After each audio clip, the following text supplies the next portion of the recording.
Russia ಅಧ್ಯಕ್ಷ ಪುಟಿನ್ರ ವಿಶೇಷ ವಿಮಾನದಲ್ಲಿ ಬುರ್ಕಿನಾ ಫಾಸೋ ಎಂಬ ಅತ್ಯಂತ ಪುಟ್ಟ ದೇಶದ ನಾಯಕ ಇಬ್ರಾಹಿಂ ಟ್ರೋರೆ ಮಾಸ್ಕೋಗೆ ಬಂದಿಳಿದಿರುವುದು ಜಾಗತಿಕ ಅಚ್ಚರಿಗೆ ಕಾರಣವಾಗಿದೆ. ಇದು ಬದಲಾಗುತ್ತಿರುವ ಜಾಗತಿಕ ರಾಜಕೀಯ ಮೈತ್ರಿಗಳ ಚಿತ್ರಣ ನೀಡುತ್ತಿದೆ ಅನ್ನೋ ಅಭಿಪ್ರಾಯ ವ್ಯಕ್ತವಾಗಿದೆ. ಮೇ 8, 2025ರಂದು ರಷ್ಯಾದ ರಾಜಧಾನಿ ಮಾಸ್ಕೋ ಒಂದು ಮಹತ್ವದ ರಾಜತಾಂತ್ರಿಕ ಬೆಳವಣಿಗೆಗೆ ಸಾಕ್ಷಿಯಾಯಿತು. ಪಶ್ಚಿಮ ಆಫ್ರಿಕಾದ ಸಹೇಲ್ ಪ್ರದೇಶದ ಬುರ್ಕಿನಾ ಫಾಸೋದ ಮಧ್ಯಂತರ ಅಧ್ಯಕ್ಷ, ಕೇವಲ 37 ವರ್ಷದ ಕ್ರಾಂತಿಕಾರಿ ನಾಯಕ ಕ್ಯಾಪ್ಟನ್ ಇಬ್ರಾಹಿಂ ಟ್ರೋರೆ ಅವರು ಮಿಲಿಟರಿ ದಿರಿಸಿನಲ್ಲಿ ಮಾಸ್ಕೋಗೆ ಆಗಮಿಸಿದ್ರು.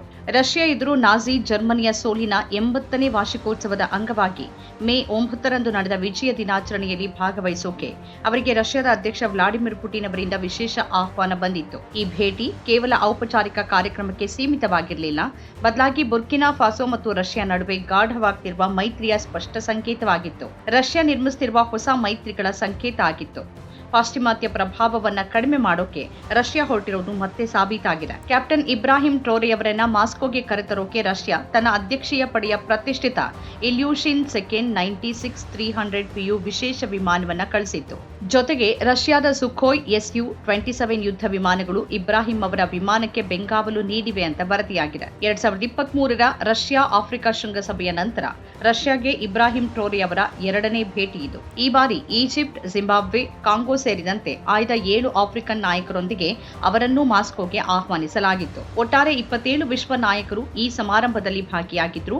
ಇದು ಬದಲಾಗುತ್ತಿರುವ ಜಾಗತಿಕ ಸಮೀಕರಣಗಳ ಪ್ರತಿಬಿಂಬದಂತಿತ್ತು. ಪುಟಿನ್ರಿಂದ ಬುರ್ಕಿನಾ ಫಾಸೋ ನಾಯಕರಿಗೆ ಈ ವಿಶೇಷ ಆದರದ ಹಿಂದಿನ ಕಾರಣಗಳೇನು? ಕ್ಯಾಪ್ಟನ್ ಇಬ್ರಾಹಿಂ ಟ್ರೋರೆ ಅವರಿಗೆ ರಷ್ಯಾದಿಂದ ಇಷ್ಟು ವಿಶೇಷ ಸ್ವಾಗತ ಮತ್ತು ಪ್ರಾಮುಖ್ಯತೆ ದೊರೆತಿರೋದ್ರ ಹಿಂದೆ ಹಲವಾರು ಕಾರಣಗಳಿವೆ.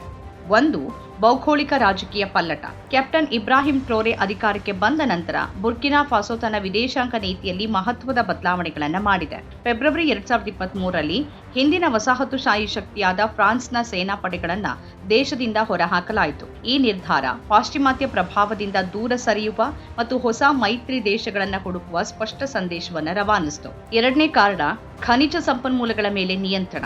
ಇಬ್ರಾಹಿಂ ಟ್ರೋರೆ ಸರ್ಕಾರ ದೇಶದ ಶ್ರೀಮಂತ ಖನಿಜ ಸಂಪನ್ಮೂಲಗಳ, ವಿಶೇಷವಾಗಿ ಚಿನ್ನದ ಗಣಿಗಾರಿಕೆಯ ಮೇಲೆ ರಾಷ್ಟ್ರೀಯ ನಿಯಂತ್ರಣವನ್ನು ಸಾಧಿಸೋಕೆ ಕ್ರಮಗಳನ್ನು ತೆಗೆದುಕೊಂಡಿದೆ.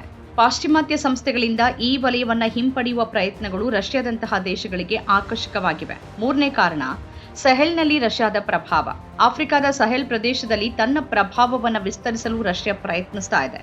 ಬುರ್ಕಿನಾ ಫಾಸೋ, ಮಾಲಿ ಮತ್ತು ನೈಜರ್ನಂತಹ ದೇಶಗಳಲ್ಲಿ ಪಾಶ್ಚಿಮಾತ್ಯ ವಿರೋಧಿ ಭಾವನೆಗಳು ಹೆಚ್ಚುತ್ತಾ ಇರೋದು ರಷ್ಯಾಕ್ಕೆ ಅನುಕೂಲಕರ ವಾತಾವರಣವನ್ನು ಸೃಷ್ಟಿಸಿದೆ. ನಾಲ್ಕನೇ ಕಾರಣ, ಸಾಮ್ರಾಜ್ಯಶಾಹಿ ವಿರೋಧಿ ನಿಲುವು. ಕ್ಯಾಪ್ಟನ್ ಇಬ್ರಾಹಿಂ ಟ್ರೋರೆಯವರ ಪಾಶ್ಚಿಮಾತ್ಯ ವಿರೋಧಿ ಮತ್ತು ಸಾಮ್ರಾಜ್ಯಶಾಹಿ ವಿರೋಧಿ ನಿಲುವು ರಷ್ಯಾದ ಕೆಲವು ಜಾಗತಿಕ ನಿರೂಪಣೆಗಳೊಂದಿಗೆ ಸರಿಹೊಂದತೆ.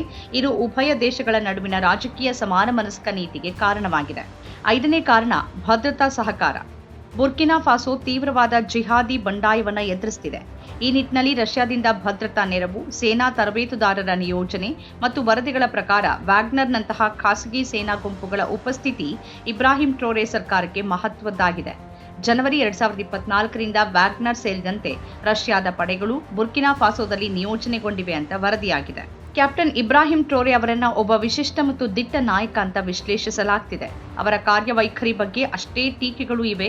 ಮಿಲಿಟರಿ ಸರ್ವಾಧಿಕಾರಿ ಅನ್ನೋ ನೆಲೆಯಲ್ಲಿ ಅವರ ವಿರುದ್ಧ ಜಾಗತಿಕ ಟೀಕೆಗಳಿವೆ. ಕ್ಯಾಪ್ಟನ್ ಇಬ್ರಾಹಿಂ ಟ್ರೋರೆ ಅವರು ತಮ್ಮ ಯೌವನದಲ್ಲಿ ರಾಜಕೀಯ ನಿಲುವುಗಳು ಮತ್ತು ಸಾಮ್ರಾಜ್ಯಶಾಹಿ ವಿರೋಧಿ ನೀತಿಗಳಿಂದಾಗಿ ಜಾಗತಿಕ ಗಮನ ಸೆಳೆದಿದ್ದಾರೆ. ಕೇವಲ 37 ವರ್ಷ ವಯಸ್ಸಿನ ಇಬ್ರಾಹಿಂ ಟ್ರೋರೆ ಪ್ರಸ್ತುತ ವಿಶ್ವದ 2ನೇ ಅತಿ ಕಿರಿಯ ರಾಷ್ಟ್ರದ ಮುಖ್ಯಸ್ಥರಾಗಿದ್ದಾರೆ. ಅವರ ಮಿಲಿಟರಿ ಹಿನ್ನೆಲೆ ಮತ್ತು ಕ್ರಾಂತಿಕಾರಿ ಮಾತುಗಳು ಅವರನ್ನ ಅಲ್ಲಿನ ಯುವಜನರ ನಡುವೆ ಜನಪ್ರಿಯಗೊಳಿಸಿವೆ. 2 ವರ್ಷಗಳಲ್ಲಿ ಕನಿಷ್ಠ 18 ಹತ್ಯಾ ಯತ್ನಗಳು ಮತ್ತು ಹಲವಾರು ಕ್ಷಿಪ್ರ ಕ್ರಾಂತಿ ಯತ್ನಗಳನ್ನು ಎದುರಿಸಿ ಕ್ಯಾಪ್ಟನ್ ಇಬ್ರಾಹಿಂ ಅವರು ಅಧಿಕಾರದಲ್ಲಿ ಉಳ್ಕೊಂಡಿದ್ದಾರೆ. ಇಬ್ರಾಹಿಂ ತಮ್ಮ ದೇಶದಿಂದ ಹೊರಗೆ ಹೋಗೋದು ತೀರಾ ವಿರಳ. ಅವರ ನಿವಾಸದ ಹೊರಗೆ ರಾತ್ರಿ ವೇಳೆ ಅವರ ಬೆಂಬಲಿಗರು ಹೆಚ್ಚಿನ ಸಂಖ್ಯೆಯಲ್ಲಿ ಮಲಗಿ ಯಾವುದೇ ಸಂಭಾವ್ಯ ದಾಳಿಯಿಂದ ಅವರನ್ನು ರಕ್ಷಿಸೋಕೆ ಕಾವಲು ಕಾಯ್ತಾರೆ. ದೇಶದ ಹಿತಾಸಕ್ತಿ ಕಾಯುವ ನಾಯಕನನ್ನ ನಾವು ಕಾಯಬೇಕು ಅನ್ನೋ ಭಾವನೆ ಅಲ್ಲಿನ ಜನರಲ್ಲಿದೆ ಅಂತ ಹೇಳಲಾಗ್ತಿದೆ. ಸೋಷಿಯಲ್ ಮೀಡಿಯಾದಲ್ಲಿ ಇಬ್ರಾಹಿಂ ಅವರ ಜನಪ್ರಿಯತೆಯನ್ನು ವೈಭವೀಕರಿಸುವ ವ್ಯವಸ್ಥಿತ ಪ್ರಯತ್ನವೂ ನಡೀತಿದೆ ಅನ್ನೋ ವರದಿಗಳಿವೆ. AI ನಿರ್ಮಿತ ವಿಡಿಯೋಗಳನ್ನು ಬಳಸಿ ಅವರ ಜನಪ್ರಿಯತೆಯನ್ನು ವೈಭವೀಕರಿಸುವ ಪ್ರಯತ್ನಗಳು ನಡೀತಾ ಇದೆ. ಬುರ್ಕಿನಾ ಫಾಸೋದ ಸುಮಾರು 2.4 ಕೋಟಿ ಜನಸಂಖ್ಯೆಯಲ್ಲಿ ಕೇವಲ 5% ಡ್ಯೂಲಾ ಎಂಬ ಸಣ್ಣ ಜನಾಂಗೀಯ ಅಲ್ಪಸಂಖ್ಯಾತ ಗುಂಪಿಗೆ ಸೇರಿದ ಇಬ್ರಾಹಿಂ ಟ್ರೋರೆ ಅವರು ಮುಸ್ಲಿಂ ಧರ್ಮಾನುಯಾಯಿ. ಆ ದೇಶದ 63%ಕ್ಕೂ ಹೆಚ್ಚು ಜನ ಮುಸ್ಲಿಂ. ಅವರು ಮಾರ್ಕ್ಸ್ವಾದಿ ಚಿಂತನೆಗಳಿಂದಲೂ ಪ್ರಭಾವಿತರಾಗಿದ್ದಾರೆ ಅಂತ ಹೇಳಲಾಗುತ್ತೆ. ಅವರ ವಿದ್ಯಾರ್ಥಿ ದಿನಗಳಲ್ಲಿ ಮಾರ್ಕ್ಸ್ವಾದಿ ಸಂಘಟನೆಯಲ್ಲಿ ಸಕ್ರಿಯರಾಗಿದ್ದರು. ಇಬ್ರಾಹಿಂ ಟ್ರೋರೆ ಅವರು ಸಾಮ್ರಾಜ್ಯಶಾಹಿ ಶಕ್ತಿಗಳನ್ನ, ವಿಶೇಷವಾಗಿ ಫ್ರಾನ್ಸ್ ಅನ್ನ ಬಹಿರಂಗವಾಗಿ ವಿರೋಧಿಸುತ್ತಾರೆ ಮತ್ತು ತಮ್ಮ ದೇಶದ ಸಾರ್ವಭೌಮತ್ವ ಮತ್ತು ಜನರ ಹಿತಾಸಕ್ತಿಗಳಿಗೆ ಮೊದಲ ಆದ್ಯತೆ ನೀಡುತ್ತಾರೆ. ಟ್ರಂಪ್ಗಳು ಮತ್ತು ಮ್ಯಾಕ್ರಾನ್ಗಳಿಗೆ ತಲೆಬಾಗೋದಿಲ್ಲ ಅನ್ನೋ ಮಾತುಗಳು ಅವರ ಸ್ವತಂತ್ರ ವ್ಯಕ್ತಿತ್ವವನ್ನು ಬಿಂಬಿಸುತ್ತೆ. ಸೆಪ್ಟೆಂಬರ್ 30, 2022ರಂದು ಆಗಿನ ಮಧ್ಯಂತರ ಅಧ್ಯಕ್ಷ ಪಾಲ್ ಹೆನ್ರಿ ಸಂಡಾವೋಗೊ ಡಮೀಬಾ ಅವರನ್ನು ಪದಚ್ಯುತಗೊಳಿಸಿ ಕ್ಯಾಪ್ಟನ್ ಇಬ್ರಾಹಿಂ ಟ್ರೋರೆ ಅಧಿಕಾರ ವಹಿಸಿಕೊಂಡ್ರು. ದೇಶ ತೀವ್ರವಾದ ಜಿಹಾದಿ ಬಂಡಾಯ ಮತ್ತು ರಾಜಕೀಯ ಅಸ್ಥಿರತೆಯಿಂದ ತತ್ತರಿಸುತ್ತಿರುವಾಗ ಅವರು ಈ ಜವಾಬ್ದಾರಿಯನ್ನು ಹೊತ್ತರು. ಅಂದಿನಿಂದ ಅವರು ಹಲವಾರು ಮಹತ್ವದ ಕ್ರಮಗಳನ್ನು ಕೈಗೊಂಡಿದ್ದಾರೆ. ಫ್ರೆಂಚ್ ಸೇನಾ ಪಡೆಗಳನ್ನು ಹೊರಹಾಕಿದ ನಂತರ ಗೆಲುವಿನ ಪಾಲುದಾರಿಕೆಗಳನ್ನು ಸ್ಥಾಪಿಸುವ ಉದ್ದೇಶದಿಂದ ರಷ್ಯಾ ಮತ್ತು ಟರ್ಕಿಯಂತಹ ದೇಶಗಳೊಂದಿಗೆ ಸಂಬಂಧವನ್ನು ಬಲಪಡಿಸಿಕೊಂಡಿದ್ದಾರೆ. ಡಿಸೆಂಬರ್ 1992ರಲ್ಲಿ ಮುಚ್ಚಲ್ಪಟ್ಟಿದ್ದ ರಷ್ಯಾದ ರಾಯಭಾರ ಕಚೇರಿಯನ್ನ ವಾಗುಡೂಗನಲ್ಲಿ ಪುನಃ ತೆರೆಯುವ ನಿರ್ಧಾರವನ್ನು ಜುಲೈ 2023ರಲ್ಲಿ ಘೋಷಣೆ ಮಾಡಿದ್ರು. ಮಾಲಿ ಮತ್ತು ನೈಜರ್ನೊಂದಿಗೆ ಸೇರಿ ಅಲಯನ್ಸ್ ಆಫ್ ಸಹೆಲ್ ಸ್ಟೇಟ್ಸ್ ಅಂದರೆ AES ಎಂಬ ರಕ್ಷಣಾ ಮತ್ತು ಆರ್ಥಿಕ ಸಹಕಾರ ಒಕ್ಕೂಟವನ್ನು ಸ್ಥಾಪಿಸುವಲ್ಲಿ ಅವರು ಪ್ರಮುಖ ಪಾತ್ರ ವಹಿಸಿದ್ದಾರೆ. ಈ ಮೂರೂ ದೇಶಗಳು ಸೇನಾ ಆಡಳಿತದಲ್ಲಿವೆ. ದೇಶದಲ್ಲಿ ಆರ್ಥಿಕ ಸಾರ್ವಭೌಮತ್ವದತ್ತಾನು ಅವರು ಹೆಜ್ಜೆ ಹಾಕ್ತಿದ್ದಾರೆ. ನವೆಂಬರ್ 2023ರಲ್ಲಿ ದೇಶದ ಮೊದಲ ರಾಷ್ಟ್ರೀಯ ಚಿನ್ನ ಸಂಸ್ಕರಣಾಗಾರದ ನಿರ್ಮಾಣಕ್ಕೆ ಅನುಮೋದನೆ ನೀಡಲಾಯಿತು. ಇದು ದಿನಕ್ಕೆ ಸುಮಾರು 400 ಕೆಜಿ ಚಿನ್ನವನ್ನು ಸಂಸ್ಕರಿಸುವ ಸಾಮರ್ಥ್ಯ ಹೊಂದಿದ್ದು 100 ನೇರ ಮತ್ತು 5,000 ಪರೋಕ್ಷ ಉದ್ಯೋಗಗಳನ್ನು ಸೃಷ್ಟಿಸುವ ನಿರೀಕ್ಷೆ ಇದೆ. ಈ ಕ್ರಮ ಚಿನ್ನದ ಸಂಪನ್ಮೂಲಗಳ ಮೇಲೆ ಸರ್ಕಾರದ ನಿಯಂತ್ರಣವನ್ನು ಹೆಚ್ಚಿಸಿ ಆದಾಯವನ್ನು ದೇಶದಲ್ಲೇ ಉಳಿಸಿಕೊಳ್ಳುವ ಗುರಿ ಹೊಂದಿದೆ. ಫೆಬ್ರವರಿ 2024ರಲ್ಲಿ ಸಣ್ಣ ಪ್ರಮಾಣದ ಖಾಸಗಿ ಚಿನ್ನ ಉತ್ಪಾದನೆಯ ರಫ್ತು ಪರವಾನಗಿಗಳನ್ನು ಅಮಾನತುಗೊಳಿಸಲಾಯಿತು. ಇದು ಚಿನ್ನದ ಕಳ್ಳಸಾಗಣೆಯನ್ನು ತಡೆದು ತೆರಿಗೆ ವಂಚನೆಯನ್ನ ನಿಯಂತ್ರಿಸಿ ಈ ವಲಯವನ್ನು ಅಧಿಕೃತಗೊಳಿಸುವ ಗುರಿ ಹೊಂದಿದೆ.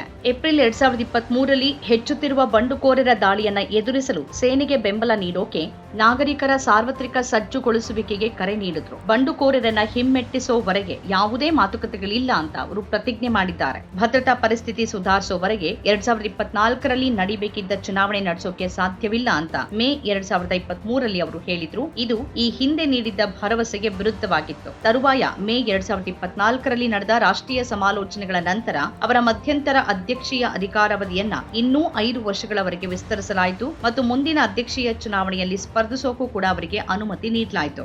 ಡಿಸೆಂಬರ್ 6, 2024ರಂದು ಇಬ್ರಾಹಿಂ ಟ್ರೋರೆ ತಮ್ಮ ಸರ್ಕಾರವನ್ನು ವಿಸರ್ಜಿಸಿ ಪ್ರಧಾನಮಂತ್ರಿಯನ್ನ ಪದಚ್ಯುತಗೊಳಿಸಿದ್ರು. ಇಬ್ರಾಹಿಂ ಟ್ರೋರೆ ಅವರು ಮಾರ್ಚ್ 14, 1988ರಂದು ಬುರ್ಕಿನಾ ಫಾಸೋದ ಮೌಹೌನ್ ಪ್ರಾಂತ್ಯದ ಬುಂಡುಕೋಯ್ನ ಕೆರಾದಲ್ಲಿ ಜನಿಸಿದ್ರು.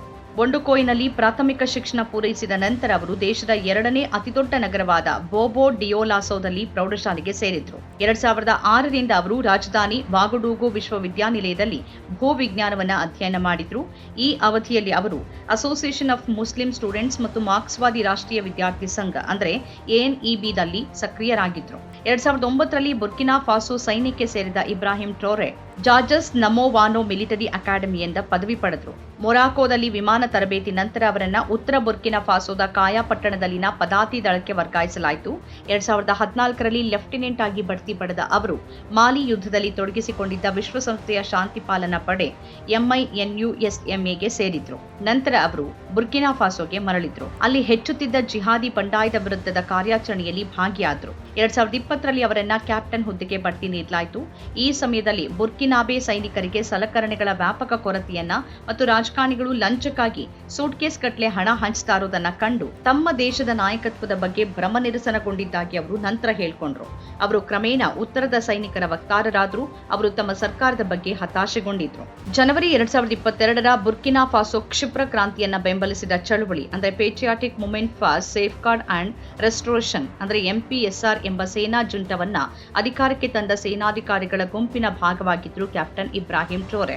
ನಂತರ ಸೆಪ್ಟೆಂಬರ್ 30ರಂದು ಮತ್ತೆ ಕ್ಷಿಪ್ರ ಕ್ರಾಂತಿಯನ್ನ ಪ್ರಾರಂಭಿಸಿದಾಗ ಇಬ್ರಾಹಿಂ ಟ್ರೋರೆ ಇನ್ನೂ ಕ್ಯಾಪ್ಟನ್ ಹುದ್ದೆಯಲ್ಲಿದ್ರು. ಕ್ಷಿಪ್ರ ಕ್ರಾಂತಿಯ ನಂತರ ಟ್ರೋರೆ MPSRನ ಹೊಸ ಮುಖ್ಯಸ್ಥರಾಗಿ ಆಯ್ಕೆಯಾದರು. ಅಕ್ಟೋಬರ್ 6ರಂದು ಅವರು ರಾಷ್ಟ್ರದ ಮುಖ್ಯಸ್ಥ, ಸಶಸ್ತ್ರ ಪಡೆಗಳ ಸರ್ವೋಚ್ಚ ಮುಖ್ಯಸ್ಥರಾಗಿ ಮಧ್ಯಂತರ ಅಧ್ಯಕ್ಷ ಸ್ಥಾನವನ್ನು ವಹಿಸಿಕೊಂಡ್ರು. ಹೊಸ ದಿಕ್ಕಿನತ್ತ ಬುರ್ಕಿನಾ ಫಾಸೋ. ಕ್ಯಾಪ್ಟನ್ ಇಬ್ರಾಹಿಂ ಟ್ರೋರೆಯವರ ಮಾಸ್ಕೋ ಭೇಟಿ ಕೇವಲ ಒಂದು ಔಪಚಾರಿಕ ರಾಜತಾಂತ್ರಿಕ ನಡೆಗಿಂತ ಹೆಚ್ಚಿನ ಮಹತ್ವವನ್ನು ಹೊಂದಿದೆ. ಇದು ಬುರ್ಕಿನಾ ಫಾಸೋ ತನ್ನ ವಿದೇಶಾಂಗ ನೀತಿಯಲ್ಲಿ ತೆಗೆದುಕೊಳ್ತಿರುವ ದಿಟ್ಟ ತಿರುವನ್ನ ಪಾಶ್ಚಿಮಾತ್ಯ ಪ್ರಭಾವದಿಂದ ದೂರ ಸರಿದು ರಷ್ಯಾದಂತಹ ಹೊಸ ಮಿತ್ರರನ್ನ ಅಪ್ಪಿಕೊಳ್ತಿರುವ ಸ್ಪಷ್ಟ ನಡೆಯನ್ನ ಜಗತ್ತಿಗೆ ಸಾರಿದೆ. ಟ್ರೋರೆಯವರ ನಾಯಕತ್ವದಲ್ಲಿ ಬುರ್ಕಿನಾ ಫಾಸೋ ತನ್ನ ಸಾರ್ವಭೌಮತ್ವವನ್ನು ಪ್ರತಿಪಾದಿಸೋಕೆ, ತನ್ನ ನೈಸರ್ಗಿಕ ಸಂಪನ್ಮೂಲಗಳ ಮೇಲೆ ಹಿಡಿತ ಸಾಧಿಸೋಕೆ ಮತ್ತು ಆಂತರಿಕ ಭದ್ರತಾ ಸವಾಲುಗಳನ್ನು ಎದುರಿಸೋಕೆ ಕಠಿಣ ಮಾರ್ಗವನ್ನ ಹಿಡಿದಿದೆ. ಈ ಭೇಟಿ ಆಫ್ರಿಕಾದಲ್ಲಿ ಬದಲಾಗುತ್ತಿರುವ ಭೌಗೋಳಿಕ ರಾಜಕೀಯ ಸಮೀಕರಣಗಳ ಸಂಕೇತವೂ ಹೌದು. ರಷ್ಯಾ ಆಫ್ರಿಕಾ ಖಂಡದಲ್ಲಿ ತನ್ನ ಅಸ್ತಿತ್ವವನ್ನು ಬಲಪಡಿಸಿಕೊಳ್ಳೋಕೆ ಯತ್ನಿಸುತ್ತಿರುವಾಗ ಅಲ್ಲಿನ ಟ್ರೋರೆಯಂತಹ ನಾಯಕರು ಪರ್ಯಾಯ ಶಕ್ತಿ ಕೇಂದ್ರಗಳತ್ತ ಮುಖ ಮಾಡ್ತಿದ್ದಾರೆ. ಈ ಯುವ ನಾಯಕ ತನ್ನ ರಾಷ್ಟ್ರಕ್ಕಾಗಿ ರೂಪಿಸುತ್ತಿರುವ ಈ ಹೊಸ ಹಾದಿ ಗಮನಾರ್ಹ ಸವಾಲುಗಳಿಂದ ಕೂಡಿದ್ದರೂ ಅಂತಾರಾಷ್ಟ್ರೀಯ ಮಟ್ಟದಲ್ಲಿ ತೀವ್ರ ಕುತೂಹಲ ಮತ್ತು ಗಮನ ಕೆರಳಿಸಿದೆ. ಮುಂಬರುವ ದಿನಗಳಲ್ಲಿ ಬುರ್ಕಿನಾ ಫಾಸೋದ ಪಥ ಮತ್ತು ಸಹೇಲ್ ಪ್ರದೇಶದ ಸ್ಥಿರತೆಯ ಮೇಲೆ ಈ ಬೆಳವಣಿಗೆಗಳು ಬೀರುವ ಪರಿಣಾಮವನ್ನು ಜಗತ್ತು ಸೂಕ್ಷ್ಮವಾಗಿ ಗಮನಿಸಲಿದೆ. ನಮ್ಮ ಕಾರ್ಯಕ್ರಮಗಳನ್ನು ನೀವು ನೋಡ್ತಾ ಇದ್ರೆ ನಮ್ಮ ಚಾನೆಲ್ ಅನ್ನ ಸಬ್ಸ್ಕ್ರೈಬ್ ಮಾಡಿ, ಪಕ್ಕದ ಬೆಲ್ ಐಕಾನ್ ಒತ್ತಿ ನಮ್ಮನ್ನ ಬೆಂಬಲಿಸಿ. ಹಾಗೆ ನಮ್ಮ ಕಾರ್ಯಕ್ರಮಗಳನ್ನ ಲೈಕ್ ಮಾಡಿ, ಕಮೆಂಟ್ ಮಾಡಿ, ಅದನ್ನ ಬೇರೆಯವರಿಗೂ ವಾಟ್ಸ್ಆಪ್ ಮೂಲಕ ಶೇರ್ ಮಾಡಿ. ನೀವು ಹೀಗೆ ಮಾಡಿದಾಗ ನಮ್ಮ ಚಾನೆಲ್ ಇನ್ನಷ್ಟು ಮತ್ತಷ್ಟು ಜನರಿಗೆ ತಲುಪಲು ನೀವು ನಮ್ಮೊಂದಿಗೆ ಸಹಕರಿಸಿದ ಹಾಗಾಗುತ್ತೆ. ಇದು ನೀವು ಯಾವುದೇ ಖರ್ಚಿಲ್ಲದೆ ಕೆಲವೇ ಸೆಕೆಂಡುಗಳಲ್ಲಿ ನೀಡಬಹುದಾದ ಸಹಕಾರ. ಧನ್ಯವಾದಗಳು.